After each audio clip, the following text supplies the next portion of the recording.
순종은 거짓 믿음의 특징이라는 제목으로 하나님 말씀 전하겠습니다. 사무엘이 늙어서 죽을 때가 되었을 때 이스라엘 백성들은 왕을 세워달라고 요구했습니다. 자, 이때는 세습이 당연한 시절이었는데 사무엘이 제사장이고 아직 왕은 아니었지만 이스라엘을 다스리는 사람이었고 선지자였고 너무 중요한 인물이었죠. 사무엘 중심으로 이스라엘이 운영되고 있었습니다. 그러니까 사무엘 아들들이 이제 그 뒤를 이을 것인데 사무엘 아들들은 아주 불경건했고 불의했습니다. 아버지의 신앙과 삶을 담지를 않았습니다. 그래서 다시 사무엘이 죽고 나면 옛날에 엘리 시대로 돌아가는 거 아니냐, 이제 이런 우려가 들었죠. 현대 정치도 똑같은 것 같아요. 한국도 보면은 어떤 그 개혁적인 마인드를 가진 대통령이 상당히 훌륭한 마인드를 가지고, 제 개인의 생각입니다, 잘 하셨어요. 그런데 그 언어 표현이나 좀 행동에 있어서 좀 미숙함이 있어가지고 그걸 빌미로 또 반대 진영에서 많이 공격을 했죠. 그러니까 국민들이 그런 분위기에서 좀 안정된 나라를 만들자, 안정된 지도자를 뽑자 해가지고 또 반대 사람이 들어서고, 또 그쪽에서 계속 이어오다가 지금 요즘에 이제 이런 일이 또 벌어졌는데, 백성들이 상황을 보면 균형을 잡고 뭐가 옳은지를 판단하는 게 아니라 어떤 그 분위기를 한번 딱 겪고 나면은 또 정반대를 요구하고, 또 그 정반대 속에서 한번 실패하면 또 정반대로 달려가고, 또 이런 성향이 군중들에게는 있습니다. 그러니까 이스라엘 백성들이 사무엘이 죽고 나면 또 나라 엉망이 되겠네. 에이, 그럴 바에는 이방 나라들처럼 왕을 세우자. 왕을 세워가지고 왕이 다스리면 안정될 게 아니냐. 사실 이방 나라들의 그 왕의 제도를 살펴보면 얼마나 문제가 많은지 모릅니다. 폭군이 등장하면 임금의 기분에 따라서 수만 명, 수십만 명이 떼죽음을 당하고, 이런 걸 모르는 거죠. 그리고 그 보기에 좋으니까 우리도 왕을 세우자. 왕을 세워주십시오. 이제 그런 거죠. 그러니까 사무엘이 슬프했습니다. 왜냐하면 하나님이 이스라엘을 처음에 세우실 때는 신정국가로 세우셨거든요. 보이지 않은 하나님이 실질적인 왕이 되고, 하나님의 율법이 나라를 통치하는 법이 되고, 이 백성들은 단순한 백성이 아니라 하나님의 백성이 되고, 이런 나라를 하나님이 기획하셨습니다. 그런데 왕을 세워달라고 하는 것은 바로 이 하나님의 신정국가 시스템을 거부하는 겁니다. 그러니까 사무엘이 막 근심했습니다. 그러나 백성들이 말을 안 듣죠. 그러니까 하나님께서 사무엘에게 백성들이 내 말을 안 듣는 것이 아니라 나를 버린 것이다, 슬퍼하지 말아라 하면서 왕이 될 만한 사람을, 그래도 좀 괜찮은 사람을 찾았습니다. 찾다가 하나님께서 누구를 지목하셨냐면 사울이라고 하는 사람을 이제 첫 번째 왕으로 세우시려고 정하셨습니다. 그래서 사무엘에게 그 첫 번째 왕이 될 사울이라고 하는 사람에게 찾아가서 기름을 붓도록 했습니다. 구약 시대에는 기름을 실제로 이렇게 부었죠. 사람 머리에 기름을 부었어요. 요즘에도 우리가 기름을 붓는다, 이런 표현을 쓰고 있습니다. 하나님께서 기름 부어 세우신 목사님, 또 하나님께서 기름 부어 세우신 종, 이런 표현을 쓰고 있습니다. 그러면 언제 제가 목사 될 때 기름 부은 적이 있습니까? 기름 안 부었습니다.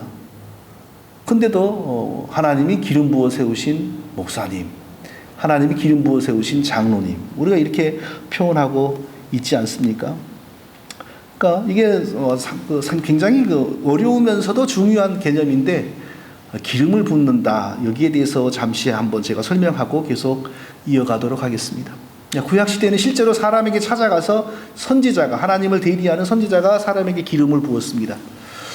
기름을 붓는다는 것 안에는 중요한 두 가지 의미가 있습니다. 첫째로는 하나님께서 하나님의 중요한 일을 맡기시기 위하여 선택한 사람에게 기름을 부었습니다. 그러니까 기름 부음을 받았다라는 말은 하나님이 자기의 중요한 일을 위하여 선택한 사람이 되었다라는 뜻입니다. 기름을 부었다라는 말이 때로는 실제로는 기름을 붓지 않으면서 선택된 사람이라는 뜻으로 상징적으로 이렇게 표현되기도 했습니다. 그러니까 이스라엘 백성들을 바벨론에서 포로 생활하고 있을 때 이제 해방시키는 일을 맡은 이방 나라의 페르시아의 고레스라고 하는 왕은 전혀 하나님을 믿지 않은 사람이었습니다. 그런데 페르시아로 하여금 바벨론, 이라크의 옛날 나라 이름입니다. 바벨론을 정복하고 옛날에 이라크가 이스라엘 백성들을 지배하고 있었는데 그것을 풀어주게 만드는 역할을 하나님이 누구에게 맡겼냐면 초대 페르시아 왕에게 맡겼습니다. 그러니까 이 페르시아 왕이 등장하기 한참 전에 성경이 뭐라고 예언하냐면은 나 여호와는 나의 기름 부음 받은 고레스의 오른손을 잡고, 그러니까 아직 고레스라고 하는 왕이 등장하려면은 적어도 한 300년 정도가 남았는데 300년 전에 선지자를 통하여 정확하게 고레스, 한국말로 고레스지만 페르시아 말로는 전혀 다른 발음이겠죠. 이제 잊어버렸어요. 그 왕의 이름을 정확하게 말씀하시면서 그가 기름 부음을 받았다, 이렇게 표현합니다. 그러니까 실제로는 전혀 기름 부음을 받은 적이 없어요. 그런데 왜 기름 부음을 받았다고 말하냐면 하나님의 일을 위하여 그 사람을 택했기 때문입니다. 그러니까 기름 부음을 받았다 이 말은 그 사람이 하나님께 택하심을 받았다 이 뜻입니다. 그러니까 왕들은 다 기름 부음을 받고 시작을 하고, 제사장들도 다 시작할 때 기름 부음을 받고 시작하고, 선지자들은 어떤 선지자는 기름 부음을 받고 시작하지만 대부분의 선지자들은 기름 부음을 받지 않고 선지자 일을 시작한 것을 성경에서 볼 수가 있습니다. 또 둘째로 기름 부음을 받았다라는 말에는 어떤 뜻이 있냐면 하나님의 신이 함께하게 되었다라는 뜻이 있습니다. 첫 번째로 왕이 될 사울에게 찾아가서 사무엘이 기름을 부었습니다. 그랬더니 어떤 일이 벌어지냐면 사울이 성령이, 구약 성경에는 성령이란 말이 없죠. 하나님의 신이나 성령이나 같은 말입니다.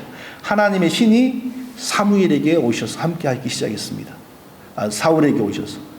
그랬더니 사울이 어떤 일을 하냐면 예언을 했다, 이렇게 나옵니다. 예언이 뭐냐? 일반적인 뜻으로 예언은 하나님이 주시는 말씀 그 자체가 예언이고, 하나님이 주시는 말씀 그 자체를 사람에게 전하는 게 예언을 한다 이 뜻입니다. 그런데 그러면 사무엘이 무슨 예언을 했나?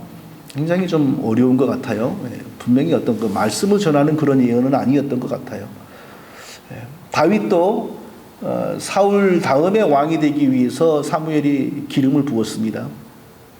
그랬더니 하나님의 신이 함께 하셔서 그때부터 더욱더 지혜로워졌다, 성경이 이렇게 말씀합니다. 그러니까 기름 부음을 받는다라는 것은 항상 두 가지 의미입니다. 하나님이 선택하셨다, 선택된 그 사람에게 하나님의 신이 함께 하기를 시작한다, 이 뜻입니다. 자, 이제 구약 시대는 이미 끝났고 오늘날 신약 시대인데, 신약 시대에도 왜 우리가 기름 부음을 받았다, 기름 부음 받고 목회자가 되었다, 이런 말을, 은유적인 표현이죠. 왜 이런 말을 쓰는가? 똑같은 의미입니다. 하나님의 일을 위해서 택하셨다. 그런데 신약시대에 택함받은 사람이 목사뿐입니까?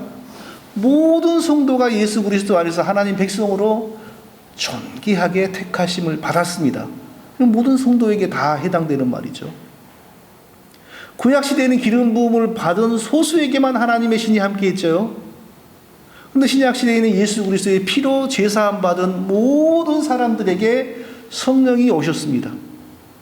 그러니까 구약시대에 기름 부음 받은 의미가 신약의 모든 성도들한테 이미 다 이루어진 거예요. 그렇기 때문에 우리 신약의 사람들은 전부 다 이미 기름 부음을 받은 것입니다. 절대 여기에 다른 그 신비적인 의미나 다른 뜻이 개입되면 안 됩니다. 말을 하더라도 성령의 기름 부음을 받는다, 이 말은 옳지가 않습니다. 정확한 말은 하나님의 기름 부음을 받았다, 이래야 됩니다. 왜냐하면 우리에게 기름 부음이라는 말은, 또 기름 부음 안에 택하셨다, 성령이 오셨다, 이 두 가지 의미가 있지 않습니까? 그러니까 우리를 택하신 분은 삼위일체 하나님입니다. 우리에게 성령을 보내주신 분들도 삼위일체 하나님입니다. 삼위일체 하나님 안에 성령이 계시죠. 그러니까 성령의 기름 부음을 받는다, 이 말을 꼭 성령 한 하나님만의, 성령 한 하나님이란 말이 옳지 않습니다. 성령, 성자, 성부, 이 삼위일체 하나님이라고 말해야 됩니다. 정확하게. 그러니까 성령으로부터 우리가 기름 부음을 받는다, 이게 기독교에는 없는 겁니다. 표현이 전혀 맞지 않습니다. 삼위일체 하나님께서 십자가의 피로 제사함 받은 성도들에게 성령을 보내주심으로 하나님의 기름 부음을 받았다 이렇게 말하는 게 옳고, 성령의 기름 부음을 받았다 이렇게 말하는 건 옳지 않습니다. 왜냐하면 신약 성경은 예수 믿고 하나님 백성된 사람들 안에 거하시는 성령 그 자체를 기름 부음이라 이렇게 말하기 때문입니다. 너희 안에 있는 기름 부음 이렇게 말합니다. 우리 성령 받은 모든 사람들이 하나님의 기름 부음을 받은 겁니다. 또 주의해야 될 것은요, 내가 몇 년 전에 기름 부음을 받았는데 내년에 내가 또 기름 부음을 받을 것이야, 이런 표현도 절대 맞지가 않습니다. 기름 부음을 받는다 이 말은 다시 말하면 성령을 받는다 이 뜻입니다. 성령은 한 번 완전하게 받는 것이지 쬐끔쬐끔 여러 번 받는 게 아닙니다. 성령은 영이시고 인격이기 때문에 쪼개어지지 않습니다. 분리되지 않습니다. 많다 적다라고 표현될 수가 없습니다. 조금 받았다 많이 받았다가 아닙니다. 성령은 오시면 성령이 완전하게 우리에게 오시는 겁니다. 그러니까 내년에 기름 부음을 또 봐야 된다, 나는 기름 부음을 더욱더 사모한다, 이런 말은 전부 속이는 말입니다. 아주 미혹하는 말이죠. 그런 말이 자꾸 우리가 세뇌되면 신비주의로 빠지고요, 이상한 그 감성으로 빠지게 됩니다. 기름 부음은 일생에 한 번, 성령은 우리에게 딱 한 번 오십니다. 예수 믿고 제사함 받은 사람에게 딱 한 번 오십니다. 그 다음에는 우리의 인격이나 삶이 얼마나 성령의 인도하심을 받는가, 얼마나 성령의 다스림을 받는가, 이 문제가 남아있죠. 그것은 기름 부음이라 표현하지 않고 성령의 충만 이렇게 표현합니다. 얼마나 성령으로부터 우리가 인도하심을 받고 우리의 삶이, 우리의 성품이 얼마나 성령을 쫓아서 변화되는가, 예수님을 닮아가는가, 이것은 성령의 충만. 성령을 받는 것은 오직 하나님의 은혜입니다. 성령을 받게 해주시는 믿음도 우리가 가지는 게 아니라 하나님 우리의 마음을 여시고 믿음을 선물로 주십니다. 그러니까 하나님이 그 믿음을 선물해 주시지 않으면 천하 없는 사람도 예수를 못 믿습니다. 아무리 믿을 마음 자체가 안 생깁니다. 말할 것이 없습니다. 하나님이 그 마음을 여시고 믿음을 주시면 천하 없는 사람도 그 믿음에 굴복합니다. 성령을 받는 것은 오직 하나님의 은혜요, 성령으로 충만해지는 것은 우리의 할 일이 굉장히 많습니다. 우리가 인격적으로 얼마나 성령을 쫓아 살려고 노력하고, 얼마나 기도에 힘쓰고, 얼마나 회개하고, 얼마나 말씀을 가까이 하는지, 이런 것과 굉장히 깊이 연관이 있는 것입니다. 자, 사울이 기름 부음을 받았습니다. 이제 왕이 되는 거죠. 기름 부음을 받았다, 이건 참 그 개인에게 엄청난 경사이고 복입니다. 그런데 불과 2년도 채우기 전에 하나님께서 사울을 버릴 준비를 시작했습니다. 기름 부음을 받고 왕이 되었는데 불과 2년도 다 채우기 전에, 실제로는 거의 40년간 왕을 합니다. 그런데 이미 2년쯤 지났을 때 하나님께서 너는 도저히 왕으로서 오래 둘 수가 없다, 하나님 결단을 내리시고 다른 왕을 이미 준비를 시작을 하셨습니다. 기름 부었던 사무엘이 사울에게 찾아와서 오늘 당신이 참으로 어리석은 일을 했습니다. 이 어리석은 일을 하지 않았다면 하나님께서 당신의 나라를 길게 하셨을 텐데, 이 어리석은 일을 했기 때문에 하나님께서 당신의 나라의 수명을 일찍 끝내시고 다른 합당한 사람을 왕으로 세우실 것입니다. 이렇게 전했습니다. 자, 이건 사무엘의 말이 아니고 하나님이 사무엘을 통하여 하신 말입니다. 우리가 너무나 잘 아는 사건이죠. 자, 우리가 이 일을 통해서 발견해야 될 아주 중요한 사실 두 가지를 찾아보겠습니다. 자, 첫째로는 자, 우리가 하나님 앞에서 가장 중시해야 될 것이 무엇인가? 그것은 하나님께 순종하는 것이라는 사실입니다. 우리가 하나님 앞에서 가장 중요한 것이 무엇인가? 그것은 순종이라는 것입니다. 하나님이 가장 미워하시는 것이 무엇인가? 불순종입니다. 최초의 인간이 무엇 때문에 왜 비참해졌는가? 하나님에 대한 불순종으로부터 시작이 되었습니다. 하나님께서 아담을 자기 백성으로 지으시고 아담에게 에덴 동산에서 살아가는 모든 것을 풍성하게 공급하시고 아무 부족한 것이 없게 하셨습니다. 그리고 다만 한 가지 하나님의 뜻을 밝히셨습니다. 너가 언제든지 나를 버리고 배반할 수 있는 자유의지를 내가 주었으나 너 스스로 즐거이 언제까지나 나를 사랑하는 것이 내가 너에게 바라는 것이다. 너가 그렇게 하면 영원히 내가 복되고 행복할 것이다. 너가 그렇게 하느냐 안 하느냐는 선악과를 먹느냐 안 먹느냐로 결정이 될 것이다. 하나님이 말씀하셨습니다. 그런데 아담이 결국은 그것을 지키지 않았죠.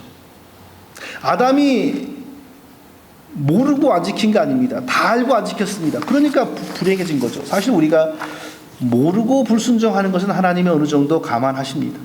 그러나 다 알면서 불순종하는 것을 하나님이 아주 악하게 보시는 것입니다. 아담 이후에 인류 역사가 또 갈라지는 사건이 벌어지는데 이제 아담의 아들 가인과 아벨의 제사죠. 믿지 않은 사람들도 가인의 후예 뭐 이런 그 제목으로 영화도 나오고 소설도 나오고 그렇지 않습니까? 가인의 후예. 그 가인이 바로 이 가인입니다.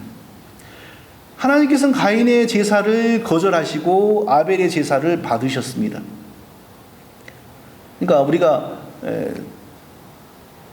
상대가 별 볼 일 없는 사람이라 할지라도 나를 용납하고 수용하면 내가 기분이 좋고 나를 거절하면 내가 기분이 나쁜데 하물며 창조주 하나님으로부터 가인이 거절을 당한 겁니다. 그 상실감과 낙심은 안 당해봤어도 우리가 그건 말로 표현할 수 없을 정도로 큰 것입니다. 그러니까 아벨에게는 기쁨이 넘치고 희열이 넘쳤겠죠. 그런데 가인에게는 슬픔과 낙심이 가득해진 거죠. 그러니까 그 슬픔과 분노로 말미암아 형 가인이 아벨을 쳐 죽인 것입니다.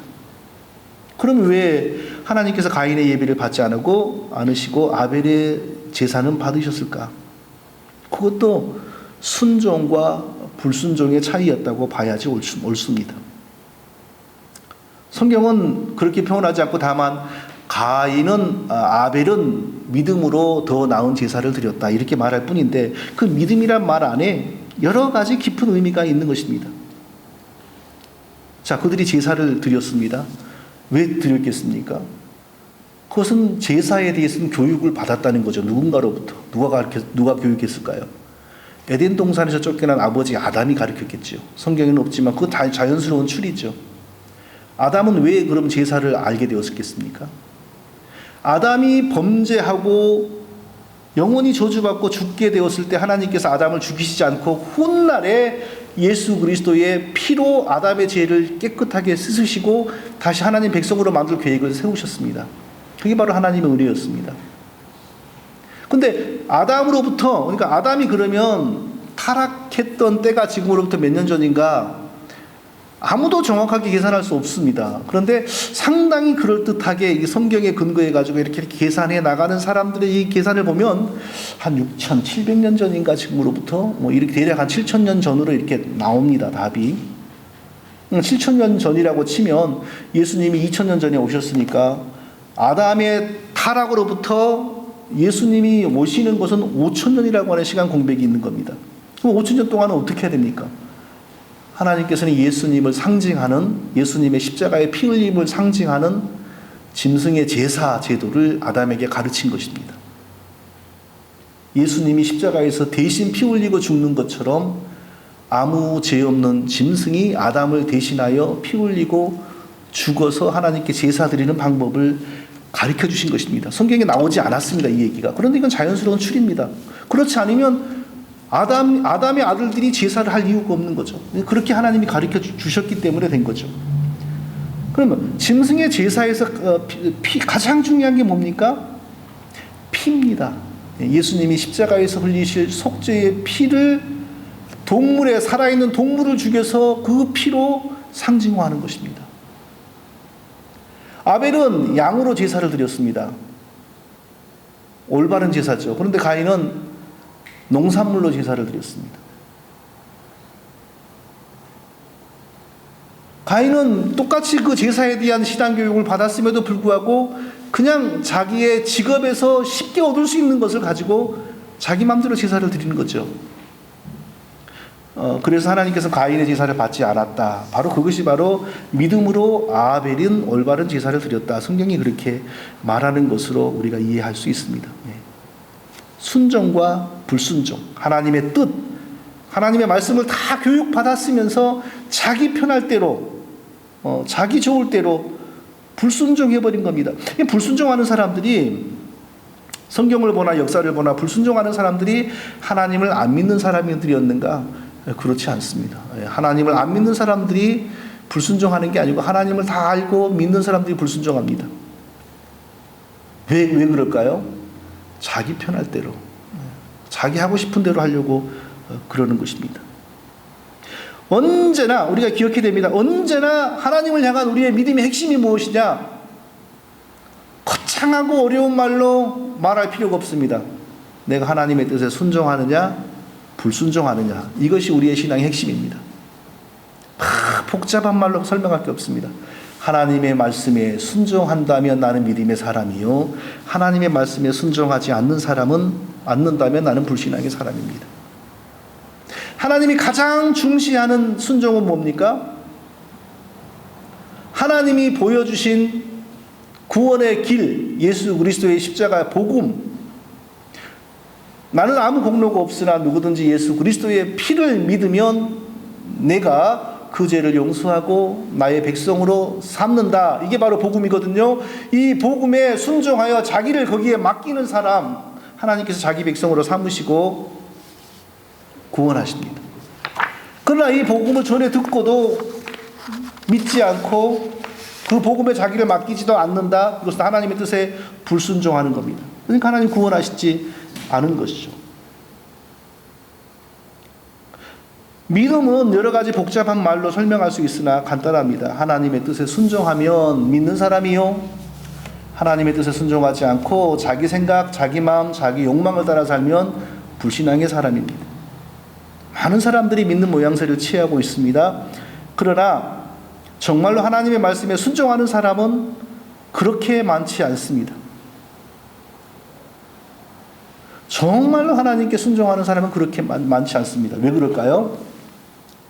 하나님께서 우리에게 참된 믿음을 선물하여 주시면 반드시 우리는 순종하는 그리스도인으로 우리의 정체를 드러내게 됩니다. 그런데 이 세상에, 심지어는 교회 다니는 사람들 안에도 하나님으로부터 참된 믿음을 은혜 가운데 선물 받은 사람들이 생각보다 많지가 않습니다. 그러므로 하나님의 말씀에 참되게 순종하는 그리스도인들이 그렇게 많지가 않는 것입니다. 사울이 기름 부음 받고 왕이 되었으나 불과 2년도 채우기 전에 하나님께서 그의 나라를 빼앗아서 다윗에게 넘기기로 결정하였습니다. 그 원인은 사울의 불순종이었습니다. 하나님께서는 신앙의 원리를 많이 세우셨는데, 여러 가지를 세우셨는데, 그 중에 하나가 뭐냐면 구약시대에 제사는 반드시 하나님이 그 일을 하도록 제사장으로 세운 사람만이 제사를 드리도록 하나님의 법으로 정하셨습니다. 왕이라도 제사를 드릴 수가 없고 선지자라도 제사를 드릴 수가 없습니다. 하나님이 오직 제사장으로 임명한 사람만이 제사를 드릴 수가 있습니다. 왜 그랬을까? 여기는 무슨 의미가 있을까요? 그것은 장차 성육신하여 아담과 같은 모습으로 오시어 아담과 우리의 죄를 대신하여 피 흘리고 죽으실 완전한 제사장 예수 그리스도만이 우리의 죄를 사할 수가 있거든요. 그러니까 구약시대에 장차 오실 예수님의 예표인 제사장, 반드시 제사장만 동물을 잡아 제사를 드릴 수 있도록 하나님의 법으로 정하신 것입니다. 그러니까 이 제사장 외에 다른 사람이 아무리 좋은 뜻으로 하더라도 제사를 드리려고 집도하면 하나님을 거역하는 큰 죄였습니다. 근데 사울이 그걸 해버렸어요. 하나님을 믿는다 하면서도 하나님의 말씀을 정면으로 거역하는 죄악을 범해버린 것입니다. 이게 바로 무서운 불순종이죠. 하나님을 안 믿는 사람이 불순종하는 게 아닙니다. 하나님을 믿는 사람이, 하나님을 아는 사람이 하나님의 뜻에 불순종해버립니다. 이게 바로 무서운 겁니다. 그러니까 사울의 믿음이 가짜 믿음이요, 불량 믿음이죠. 바로 이것 때문에 하나님께서 너의 믿음은 도저히 이스라엘의 왕이기는커녕 내가 내 백성이라고도 인정하기가 곤란하다. 이런 결정을 내리신 것입니다. 몰라서 범하는 죄는 하나님께서 혹독하게 다루시지 않습니다. 그러나 다 알면서도 범하는 불순종의 죄는 하나님이 혹독하게 다루십니다. 사울은 다 알았습니다. 사무엘만이 제사를 집도할 수 있다는 것을 다 알았습니다. 그런데 사무엘이 빨리 오지 않으니까 약속된 시간에 오지 않으니까 자기가 해버렸습니다. 사람이 보기에는 이거 좋은 믿음이죠. 왜 열심히 막 자기가 하니까.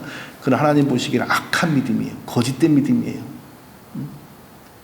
이것 하나만 그랬으면 아마 그래도 하나님이 좀 나라를 더 길게 하셨을런지도 몰라요. 조금 후에는 하나님의 원수인 아말렉을 물리치라고 전쟁으로 내보냈습니다. 하나님이 도우셔가지고 다 물리쳤습니다. 아말렉이 하나님께 얼마나 못된 짓을 했냐면요. 그래서 하나님께서 아말렉 모든 그 짐승과 사람과 왕을 죽여라고 했습니다. 참 성경을 이해하지 못한 분들이면 하나님이 다 죽여라 그래? 이게 지금 뭐 그런 하나님이 어디 있어? 이렇게 우리가 질문할 수 있는데 하나님의 복음으로 말미암아 사람이 죽고 사람이 영원히 삽니다. 그러니까 성경에는 하나님의 복음에 거역하는 사람이 많이 죽고 하나님의 복음에 순종하는 사람이 복을 받는 이야기가 성경에는 많이 나올 수밖에 없는 겁니다. 장차 우리가 복음에 순종하는 사람들이 천국에 가고 복음에 불순종하는 사람들이 다 지옥의 형벌을 받을 것을 그렇게 성경이 미리 드러내시는 것입니다. 하나님의 도우심으로 아말렉을 이겼습니다. 그런데 사울이 어떻게 했냐면 살찐 짐승들을 죽이지 않고 다 뒤로 빼돌렸습니다. 그래서 사무엘이 와서 보니까 다 죽었어야 할 짐승들이 살아가지고 음매하고 울고 있거든요. 그러니까 사무엘이 물었어요. 분명히 하나님께서 아말렉의 모든 것을 진멸하라고 하셨는데 왜 살렸습니까? 짐승들이 포동포동 살이 찌고 윤기가 흐르는 게 너무 보기 좋아서 하나님께 제사 지내려고 살렸습니다. 그럼 변명이요? 거짓말이었습니다. 너무 보기 좋은 짐승들을 자기 가축으로 만들고 싶었던 것입니다. 그리고 그런 짐승들과 많은 뇌물을 주는 아말렉의 왕을 인간적으로 죽일 수가 없었던 것입니다. 그래서 하나님께서 사무엘을 통하여 이제 당신의 나라가 길지 못할 것입니다. 이렇게 하셨던 것입니다. 우리가 이 사울을 통해서 중요한 사실을 기억해야 됩니다. 믿음은 복잡한 말로 설명할 이유가 없습니다. 믿음은 간단합니다. 하나님의 뜻에 순종하면 믿는 사람이요, 하나님의 뜻을 거역하면 믿지 않는 사람입니다.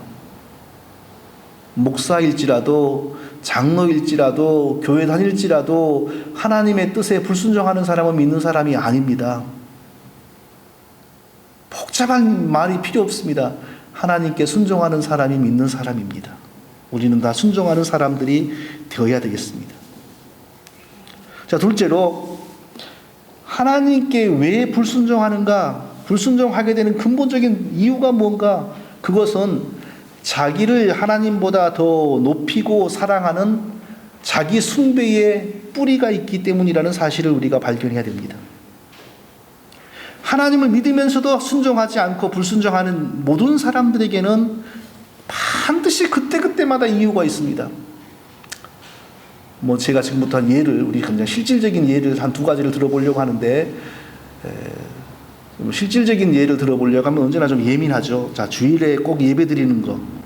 자, 구원받은 사람, 하나님의 살아계심을 알고 천국을 아는 사람이라면 주일날 예배 드려야 된다는 거 모르는 사람 아무도 없습니다.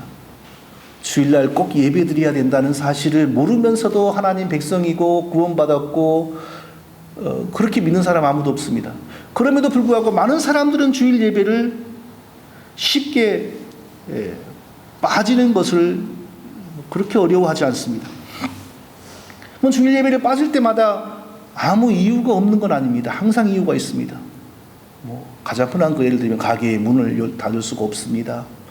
아니면 일주일 내내 너무 피곤해가지고 그때라도 이 시간에도 잠을 자야 되겠습니다. 사람이 살고 봐야지요. 또 어떤 사람은 실제로 저한테 제가 무슨 떼부자가 되려는 것도 아니요. 먹고 살려고 조그만 돈을 벌겠다는데 하나님이 그걸 이해를 못 하실까요? 실제로 저한테 이러시더라고요. 다 이유가 있어요. 다 이유가 있습니다. 그러나 가장 밑바닥의 근본적인 것은 뭡니까? 하나님이 말하는 이유들보다는 다 덜 중요하다는 겁니다.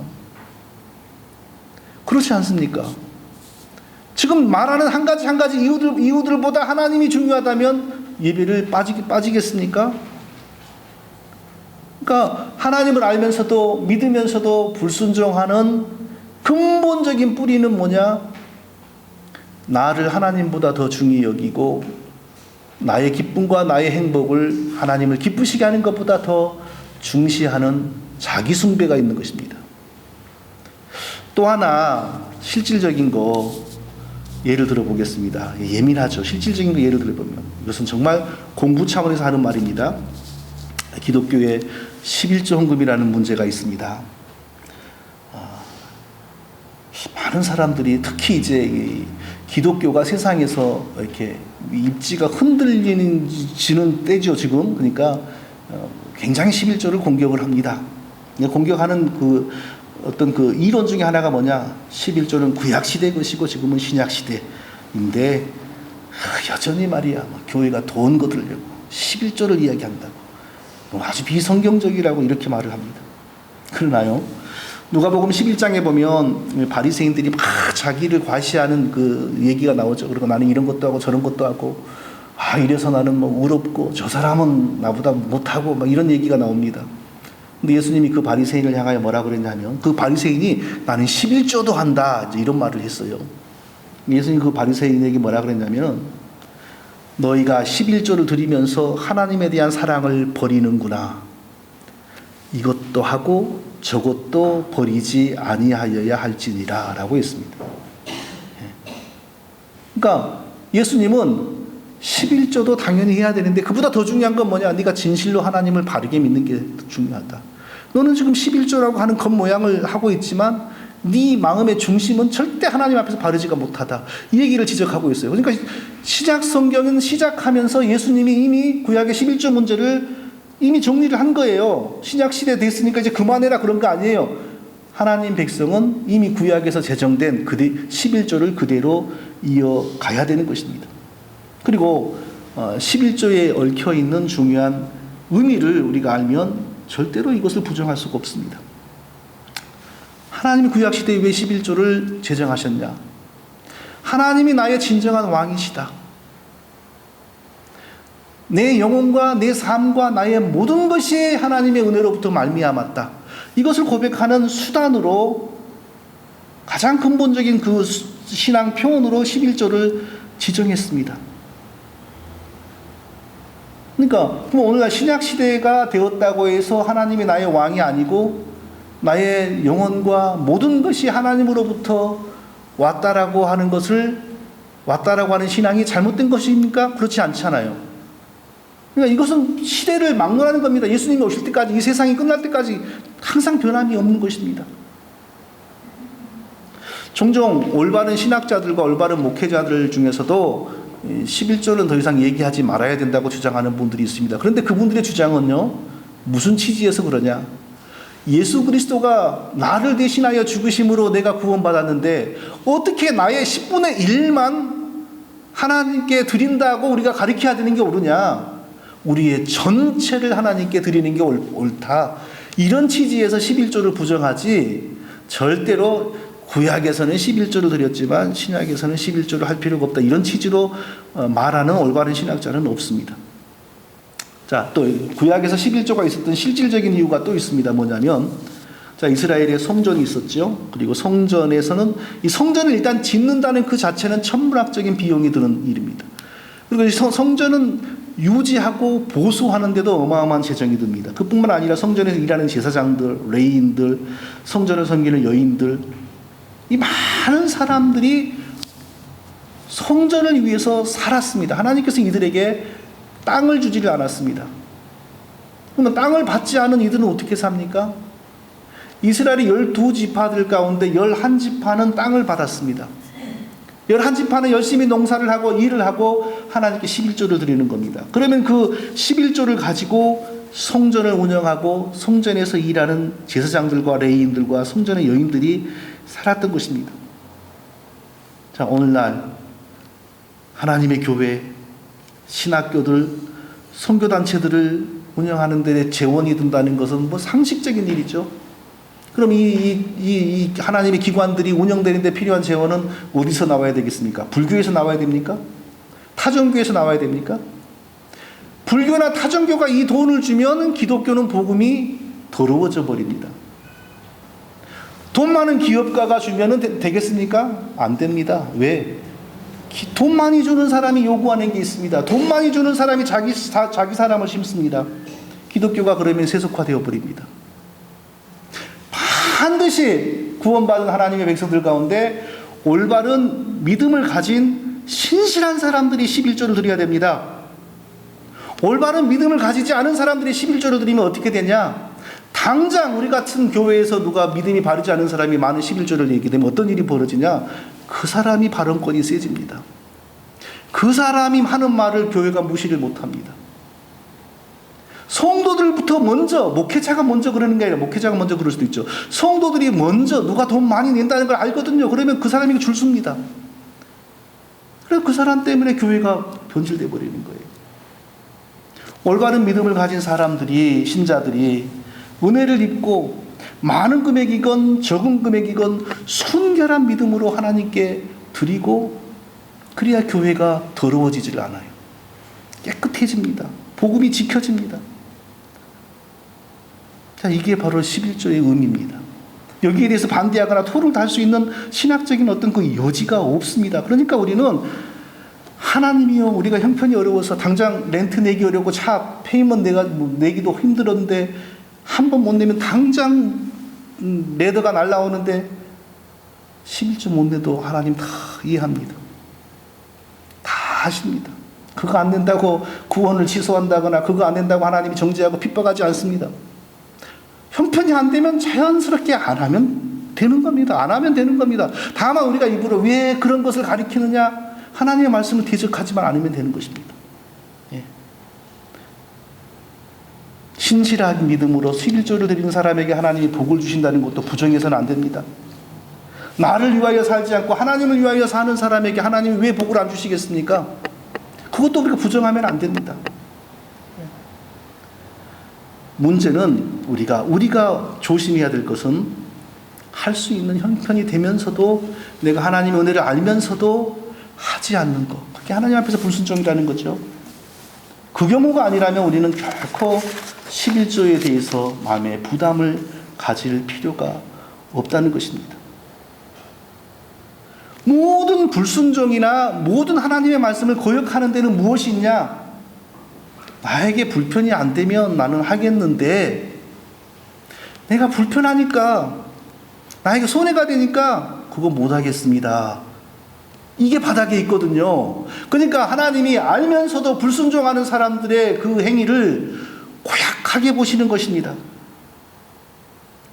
성도 여러분, 믿음의 핵심이 무엇이냐?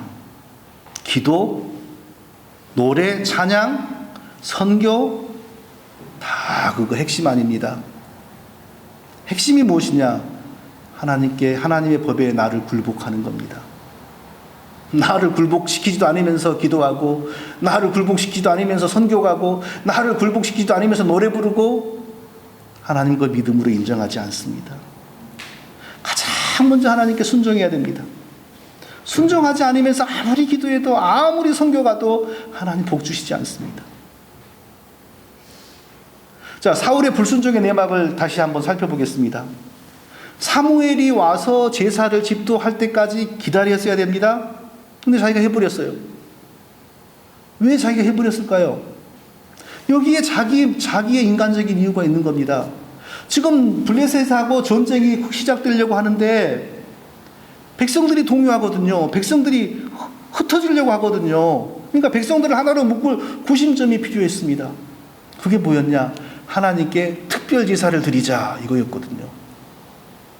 하나님께 특별한 제사를 드리려고 정말 했으면 그것은 철저하게 하나님의 법에, 하나님의 말씀에 따라야 되는 것입니다. 그런데 제사장이 늦게 오니까 에이 내가 한다 해버리는 겁니다. 왜 그러겠습니까?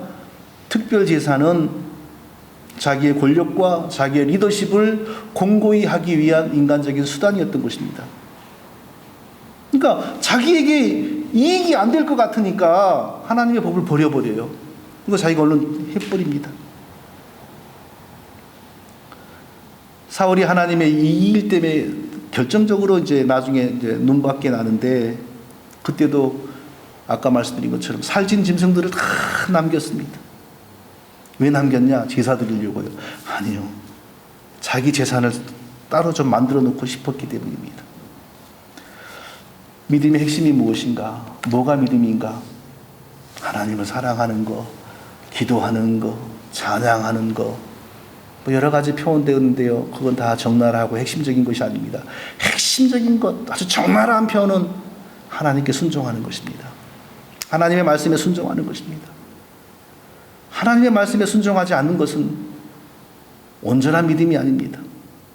하나님의 말씀에 순종하지 않은 이유는 내 이익과 나의 행복을, 나의 기쁨을 하나님의 기쁨보다 더 중히 여기기 때문입니다. 그러니까 나에게 손해가 없을 때는 순종을 합니다. 그러나 당장 나에게 불편이 오고 손해가 오면 순종하지 않아 버리는 것입니다. 사울이 불순종했을 때 사무엘이 이렇게 말합니다. 순종이 제사보다 낫고 동물의 기름으로 제사 드리는 것보다 하나님께 순종하는 게 훨씬 더 낫습니다. 사랑하는 성도 여러분, 우리가 불순종하게 될 때 언제나 상황이 있고 이유도 있습니다. 그러나 우리 자신의 마음 바닥을 우리 스스로 살펴야 됩니다. 이 일이 내게 불편이 안 되면, 이 일이 나에게 손해가 안 되면 나는 순종할 것인데, 이번에는 이것이 나에게 손해가 되고 불편이 되기 때문에 하나님을 뒤로 밀치는 것이 우리의 불순종인 것입니다. 저와 우리가 이러한 어려움이 있을 때 능히 극복하고 하나님께 온전한 순종을 드릴 수 있는 모든 성도가 될 수 있기를 예수님의 이름으로 축원드립니다. 거룩하신 아버지